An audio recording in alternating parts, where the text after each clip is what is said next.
बाजारातली बातमी काही असो, आदित्य ठाकरे उबाटा सेनेचे कार्याध्यक्ष बनवले जाणार वगैरे वगैरे, याचाच अर्थ विद्यमान पक्षप्रमुखांना रिटायर्ड करण्याचं षडयंत्र रचलं गेलंय आणि उद्धवजींना मातोश्रीवरच कायमचं बसवायचं ठरलंय. तसा कुठलाच दमखम नसलेला हा तरुण नेता आता स्वतःच्या मनाविरुद्ध घडणाऱ्या घटनांनी अस्वस्थ झालाय आणि त्यामागे चक्क आपले पिताश्रीच आहेत हे लक्षात आल्यानं मातोश्रीवरच्या उद्धवजींच्या खोलीला देखील आता लवकरच बाहेरून कुलूप लावण्याच्या तयारीत आहेत.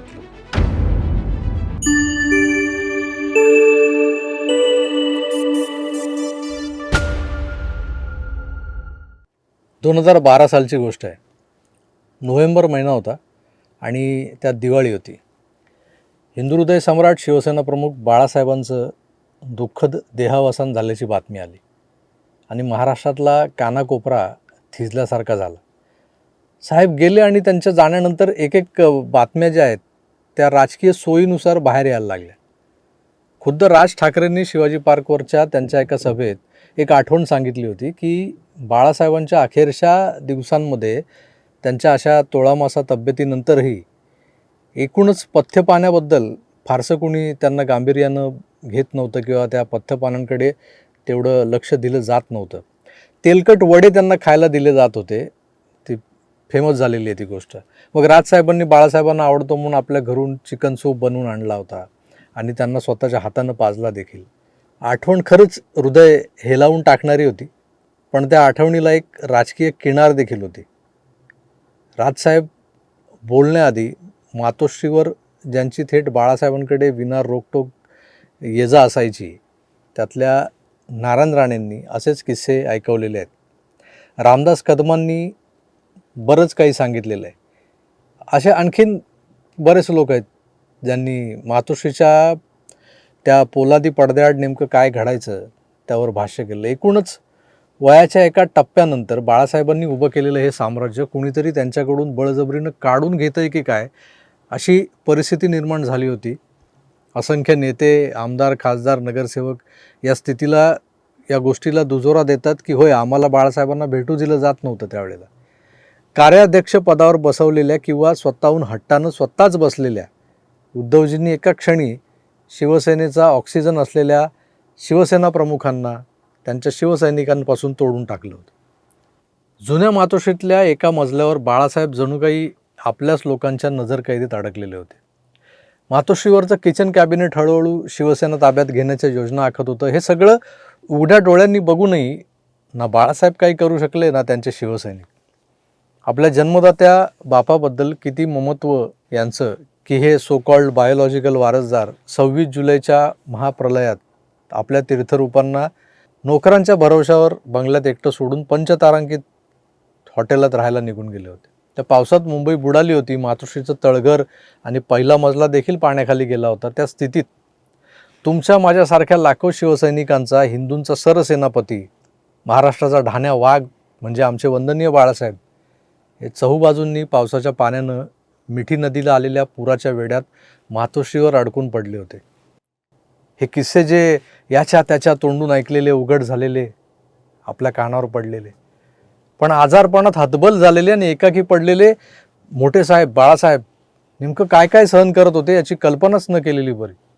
बडा घर और पोकळ वासा म्हणतात या म्हणीनुसार हे उघडं नागडं सत्य.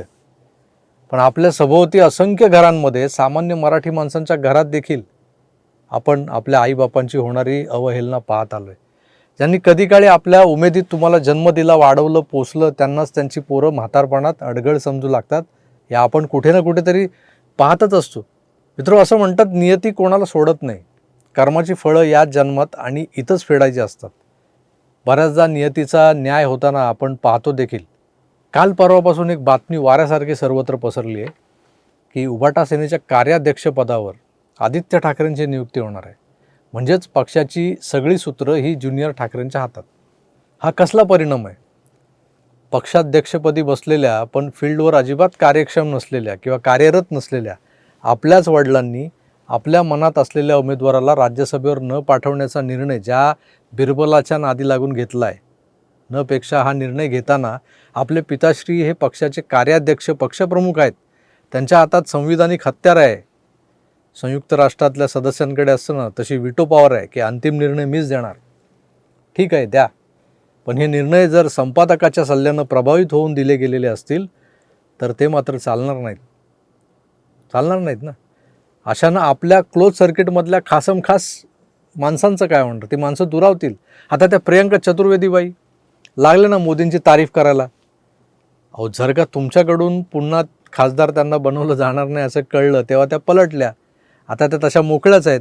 काल भाजपच्या चित्रातही भेटल्या म्हणे त्यांना, तर कशाला भेटल्या माहीत नाही. आता आदित्य ठाकरे हे अशानं अस्वस्थ होणार नाहीत तर काय करतील बिचारे. मित्र, काय आहे, मजाक मस्करी खूप झाली. खरं तर विनोदाचा भाग जो आहे ना तो जरा बाजूला ठेवा. हे सगळं असं वगळलं, ह्यातलं जो लाईट मुवमेंट, हलके फुलके सगळे हे बाजूला सारले तर हा निर्णय खूप महत्त्वाचा ठरणारा असेल असं मला तरी वाटतं आहे. आदित्य ठाकरे यांच्यावर जे काही आरोप केले गेलेत आजवर, त्यांचा आजवरचा ट्रॅक रेकॉर्ड, त्यांचं ते पेज 3 कल्चर, त्यांना कौतुकानं काही लोकांनी दिलेलं बारक्या नाईट लाईफ आहे हे नाव, हे सगळं पाहता आणि दिनो मोरियाच्या मिठीतला गाळ काढण्याच्या कंत्राटात युवराजांच्या मित्राचा दिनो मोरियाचा असलेला सहभाग, सुशांत सिंग, दिशा सालियन प्रकरण, या सगळ्या निगेटिव्ह बाजू एका तराजूत, म्हणजे तराजूच्या एका परड्यात, तर दुसऱ्या पडद्यात काय, पॉलिटिकल लिगसी असलेल्या राजघराण्यांच्या युवराजांचं पप्पू असणं. ऐसी मशीन लगाऊंगा, इस साइड से आलू घुसेगा, उस साइड से सोना निकलेगा. हे जसं राहुल गांधींमुळे राष्ट्रीय आंतरराष्ट्रीय पातळीवर उघड झालं ना, तसंच ते राज्यभरात आणि काही प्रमाणात देशभरात या आदित्य ठाकरेंनीही केलं आहे. ते अंजना ओम कश्यप नावाची ती निवेदिका जी आहे ना, तिने चक्क लाईव्ह करताना बोललं होतं की ये शिवसेना का राहुल गांधी साबित होगा, ये शिवसेना का राहुल गांधी साबित होगा, ये शिवसेना का राहुल गांधी साबित होगा. लिख के रख लीजिए, लिख के रख लीजिए, लिख के रख लीजिए. ये शिवसेना का पप्पू बनेगा. म्हणजे थोडक्यात काय तर राहुल गांधीचा जुडवा भाऊ. विधानसभेत लोकांना जनहिताचे विषय मांडायला वेळ पुरत नाही आमदारांना, पण आमचे नेते, वरळीचे आमदार, स्वतःच्या मतदारसंघातल्या कोळीवाड्यांचे प्रश्न सोडवू शकत नाहीत. पण सभागृहात ते बोलताना पर्सनल हायजीनवर बोलतात. मी लहान होतो, म्हणजे तसे सगळेच लहान असतात, तसा मी लहान होतो. म्हणजे माझ्या लहानपणी, आणि खरं आहे मी लहान होतो लहानपणी, तुम्ही पण असाल ना लहानपणी लहान होतात की नाही, 38 वर्षाचे होतात. हे असं उद्धव ठाकरे बोलले होते. पण आदित्य ठाकरेंकडूनही हीच अपेक्षा आहे. मी लहान होतो तेव्हा मी दात घासायचो, ब्रश करायचो, मग मला चष्मा लागला, म्हणजे नंबर आला, चष्मा लागला, असं बरंच काही बाई बोलताना, तेही सभागृहात बोलताना, त्यांच्याबरोबर मागच्या सीटवर बसलेले त्यांच्याच मावा आघाडीचे 2 हिरवे आंबे नाही आमदार या पप्पूशी टर उडवत होते. किडल्यानंतर साधारणपणे आपण पाहतो, दात किडले, दात दुखायला लागला किंवा दात किडला तर आपण जे काही पौष्टिक आहे ते खात नाही. मग आईस्क्रीम खायला जातो, एखादं काहीतरी भलतं असेल तर गोष्ट खायला जातो, पण जे पौष्टिक आहार आहे तो आपल्या पोटात जात नाही. आणि म्हणूनच साधारणपणे हा बोलतोय पुढे, हे मागून बोलतात क्या बात कर रहा है. अशा या विद्वान तरुण नेत्याच्या हातात तलवार देत युवासेना प्रमुख बनवा असा बाळासाहेबांच्या मागे लकडा कुणीतरी लावला होता म्हणे. बाळासाहेबांनी दिली हातात तलवार आणि बनला हा युवासेना प्रमुख. पण महाराष्ट्र हिताचं नेमकं काय काम त्यांनी केलं किंवा पक्षासाठी काय केलं? संधी मिळतात रामदास कदमांना घरी बसून त्यांचं खातं स्वतः गट्टम करून टाकलं. तसा कुठलाच दमखम नसलेला हा तरुण नेता आता स्वतःच्या मनाविरुद्ध घडणाऱ्या घटनांनी अस्वस्थ झाला आहे. आणि त्यामागे चक्क आपले पिताश्रीच आहेत हे लक्षात आल्यानं मातोश्रीवरच्या उद्धवजींच्या खोलीला देखील आता लवकरच बाहेरून कुलूप लावण्याच्या तयारीत आहेत लोक. जे उद्धव ठाकरेंनी बाळासाहेबांच्या सोबत केलं होतं असं लोक बोलतात. माझा त्यावर अजूनही विश्वास बसत नाही की थकलेला असला तरी वाघ हा वाघच असतो. त्यामुळे बाळासाहेबांशी कुणी असं वागेल याबद्दल माझ्या मनात अजूनही संभ्रम आहे. पण आता जे दिसतंय त्यावरून खात्री पटायला लागली की नियती कुणालाही माफ करत नाही. जी पापं या जन्मी करायची त्याची परतफेड या जन्मी करायची, मरण्याआधी करायची, हे सिद्ध होतं आहे. बाजारातली बातमी काही असो, आदित्य ठाकरे उबाटा सेनेचे कार्याध्यक्ष बनवले जाणार वगैरे वगैरे, याचाच अर्थ विद्यमान पक्षप्रमुखांना रिटायर्ड करण्याचं षडयंत्र रचलं गेलं आहे आणि उद्धवजींना मातोश्रीवरच कायमचं बसवायचं ठरलं आहे. संशय येतो आहे असं काही होईल का? पण त्याला इलाज नाही. ज्यानं जे केलं आहे, ज्यानं जे पेरलं आहे त्याच्या अंगणात तेच उगवतं. जो बोएगा वही काटेगा, रूल आहे दुनिया का. मी मुद्दाम सारं मोघमपणे इथं मांडलं आहे कारण माझे प्रेक्षक जे आहेत ते सुज्ञ आहेत. त्यांना जे समजायचं ते सारं त्यांना समजलेलं असेलच.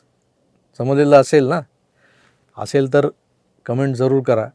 मी जे काय बोलतो आहे त्यात तथ्य आहे की नाही. तुर्तास थांबतो. पुन्हा भेटूच, तोवर आपली काळजी घ्या आणि पाहत राहा आपलं आवडतं यूट्यूब चॅनल आकार डीजी 9. धन्यवाद. नमस्कार.